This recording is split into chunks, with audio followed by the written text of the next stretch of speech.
आखिरी सांस लेवत हवे, सब रिश्तेदार मन ला खबर कर दो और गंगा जल हुई तो ओला पिला दो भाई, और एकर आखिरी इच्छा का है वो ओला पूछ लो।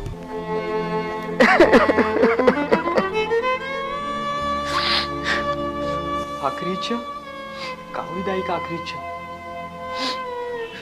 दाई दीदी मला बुलाओ का हो? दाई गुड़ाखू लाओ का हो? दाई नड्डा पापड़ी खावे का हो? दाई ती बता तो आखिरी इच्छा का है? बेटा बेटा मोला मोर बचपन के सहेली अगिया से बात करा दे रे। हाँ दाई बात करवा तू। हेलो हेलो अगिया काकी, दाई अपन आखिरी सांस लेवा थे और ओकर आखिरी इच्छा है कि तोर से बात करूं कहा थे, ये ले बात कर ले। हाँ लेकर आ बेटा। ये ले दाई।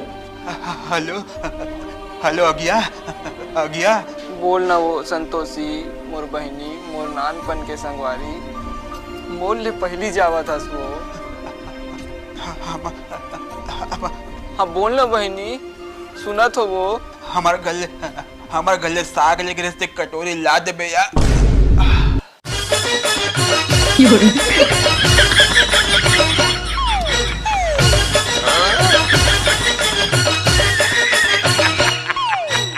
रे रोग ही नहीं तो मरत कोनो राज के बात बताही कह रहे हो तय अजरहीन कटोरी चम्मच भर मरत बने हुई मार गए थे यार। किस बिन तोर तो नहावन में नहीं आओ करी नहीं तो मरत कोनो एक आरनपुर खौती जमीन के बारे में बताही कहत रहे हो तो कंगलिन है जुच्छा स्टील के कटोरी पर मारा थे भने होश मार गए थे। जिया तो 1 रुपया नहीं दीस, कम से कम मरे के बाद तो लाऊ खाए मिली। चल